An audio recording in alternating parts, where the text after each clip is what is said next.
Question 3, Honourable Member for Douglas South, Mrs Christian. Thank you, Mr President.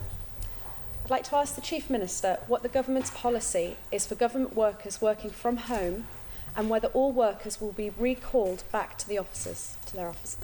Chief Minister to reply. Thank you, Mr President.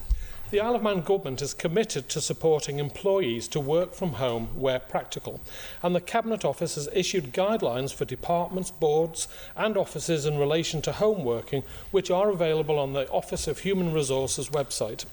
Home working may be undertaken on a regular or ad hoc basis as part of a flexible and agile approach to undertaking a role. The guidelines provide a framework within which employees and managers can agree how home working arrangements will work in practice and be mutually beneficial to the employee, their role, the team and the department, board or office. Like many organisations working through COVID-19, Isle of Man Government has been adopting a more blended approach to working environments, which is likely to see a continuation of more employees spending more of their working week working from home. This can offer benefits to employees, supports climate action and can also enhance the public services we offer to our island community, and as such I do not expect all employees will be recalled back to work in their offices on a full-time basis. Thank you. Supplementary, Mrs Christian. Thank you, Mr President, and thank you for that detailed response. I'd like to ask the Chief Minister, do the guidelines ensure that the home working environment is suitable from a safety and welfare point of view? And have the implications been considered on insurance and home utility costs that the workers may be incurring? Chief Minister to reply. Thank you, Mr President. It's an interesting point. I think people work from home all the time, so if we're having to say you've got to be insured to work from home or whatever, I'm sure this will have been covered by the review of our Office of Human Resources, but I will ask them to draft a response to the Honourable Member, and we can take it from there. Now, I did have the link, but I can't find it at this moment in time for the Honourable Member, but I will circulate to all Honourable Members the link to the recommendations for people working from home on a part-time basis, and we'll get the answers. I think anyone wanting extra money is going to be disappointed.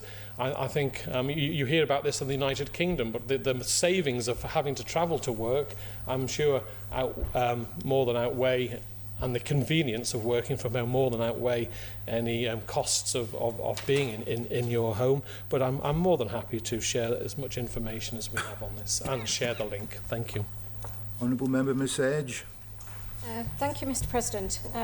I just want to remind the Chief Minister of a question that was asked at last month's sit-in with regards to public servants' numbers not returned since lockdown ended. And the response was that the majority of public servants who worked from home during lockdown have also now returned to their original workplace. And just to follow on from that, with regards to people working from home, is the Chief Minister confident that this has had no impact on public services to the people of the Isle of Man? I get many complaints where people are not getting responses adequately and quickly. Can the Chief Minister confirm he's happy that no services have been affected with this policy? Chief Minister. Thank you, Mr President. The Honourable Member for Onken does get a lot of people contacting her on all sorts of topics, and but she never shares them with me. I'm more than happy if the Honourable Member has a member of the public who feels that they... Can I do a point of order? What is the point of order? Well, the point of order, Chief Minister, every time I ask a question you seem to imply that this honourable member is not getting asked questions and that I don't share them with you. It isn't a witch hunt, Mr Chief Minister.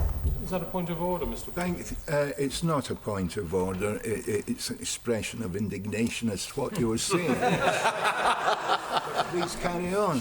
Thank you. All I'm trying to say is that the honourable member has a constituent who has complained about a poor service, then send an email. Honourable members do it to me on a regular basis if they're not happy with a service their constituent has received, and I look into it on their behalf. Don't always get the answer they're looking for, but I do ask officers to investigate on the behalf of all members of Tynwald. That was my point. So if there is a problem where members of the public feel that a service isn't being delivered because officers are working from home, then more than happy to look into that. Now, regarding the Honourable Member raising the point about my answer to her previously, I think the answer that I gave just now was that I do not expect all employees will be recalled back to work for their offices on a full-time basis. That was the difference. I think the question initially was, will everyone come back to work who was working full-time from home? And the answer is yes, they will come back to work, but some of them will be allowed, if it works for them, if it works for the government, if it works for the taxpayer, for them to work from home on a part-time basis. But as I say, any clarification, more than happy to work with the Honourable Member if there is a clear breakdown in the service to the public as a result of home working. Honourable Member Mr Thomas. Thank you, Mr President. Can the Chief Minister confirm that the working from home policy is a relatively new policy in its current dimension in the last few months since September 2019? And also, can the Chief Minister advise whether he believes that this policy might have an impact on the use of office space in Douglas? Because government is a large user of office space in Douglas, and I wonder whether the working from home policy will actually lead to government giving up some of its office space in Douglas. Chief Minister. Thank you very much. I thank the Honourable Member for a very helpful question, actually. He may not think it was, but I think it... I found it very helpful, and it gives me the opportunity to give the Honourable Member, the original questioner, the link that I had promised, because I've now found it. So the direct link to home working guidelines is hr.gov.im/media/homeworking-guidelines-August-2020 version 2.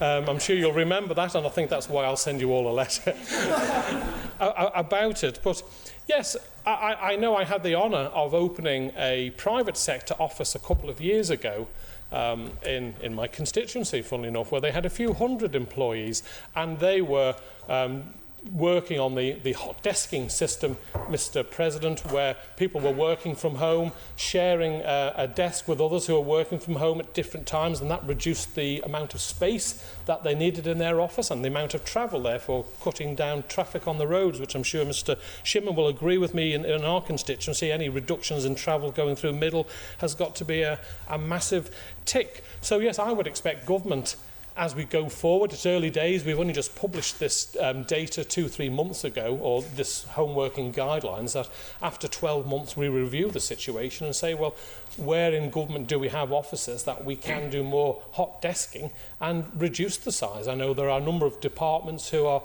maybe looking to move out of their headquarters, and maybe this could be taken into consideration when they're looking at where they move to. Thank you. Honourable Member Mrs Christian. Thank you, Mr President. Would the Chief Minister agree that has the economic impact of home working been considered for the businesses who gain much of their trade from those working in certain offices? Chief Minister to reply. Thank you, Mr President. And yeah, that's a fair point. We see it in the City of London a lot, don't we, where people who have little cafes, do coffee, home deliveries to offices, are losing their trade, Mr President, as a result of this. And I suppose, no, we haven't done any surveys. It's the straight answer, clear answer, that hasn't been done. But this is an evolving situation. The world moves forward all the time, and things change, and we just have to accept that. I think it is a change for the good, where we can enable people to work from home. The evidence so far shows that the person tends to give good results, improved results, and they can maybe juggle their family life, for example, around their work better. So I'm all for it, as long as the concerns raised by my honourable good friend Ms Edge from Monken are that the service to the public is not damaged as a result of this. Thank you. Honourable Member Mrs Paul Wilson. Thank you, Mr President. And I'd like to ask the Chief Minister in my capacity as Vice Chair of the Public Services Commission whether he agrees with me that what happened during lockdown actually ended up being a very good proof of concept of what is possible in terms of adapting new ways of working, efficiency, flexibility, and the ability to still deliver services. And would he agree with me that having had the benefit of that proof of concept, what we ought to be doing is working towards capturing the best of that and taking account of the various matters that other honourable members have raised to ensure that the impact of better and new ways of working are fully appreciated and embraced in designing a new public service? Thank you, Mr. Chief President. Minister. Thank you, Mr President. I'm very pleased that the Honourable Member asked that question because obviously it's something we have thought through. Working differently where we work is one of the topics currently being considered within a project called New Public Service, and this piece of work commenced with the aim of implementing new ways of working based on what worked well during the COVID-19 emergency period, and is due to deliver a series of proposed actions for working differently in the future. That's across government. I think we can all agree there are certain things where everyone stepped up, the red tape, the silos disappeared to get the island going and keep our residents safe. So why did it work so well? What can we learn from that experience to take forward that we don't lose it, and enabling people to work from home, reducing their carbon emissions by driving into work is clearly one way, but there are a number of ways where it's worked well. Equally, there will be areas where maybe it didn't work quite so well and we need to review. So I welcome the Honourable Member's question, and I hope the Honourable Member will welcome the new public service work that's going on at this moment. Supplementary question, Mrs. Kane. Thank you, Mr President. And I'd like to say I'm very supportive of the increase in flexibility offered to the public service and the improvements that many people have witnessed. But my question for the Chief Minister is, can he offer reassurance that for the people working from home, are they all on secure government devices? And will there be any capturing of, during the emergency, for instance, was any personal data used or kept in any way that wasn't secure? And can he give reassurance to the public that the protection of public data in any public service, whether it's delivered centrally or remotely, will be ensured? Thank you, Mr President. Chief Minister. Thank you, Mr President. A very good point from the Honourable Member for Garth. I would sincerely hope that secure devices were used and will be used going forward to protect the personal data of all members of this public. I will ask for a more detailed answer to that for reassurance. I can only give a reassurance that's what happened. I know personally, when I had to work from home, I had the right technology that protected people's data when I was working, but I can't speak for everyone, so I'd like to clarify that and give the Honourable Member confirmation that my personal feeling was that that's what happened. Please like and subscribe to the Isle of Man TV channel. Thank you.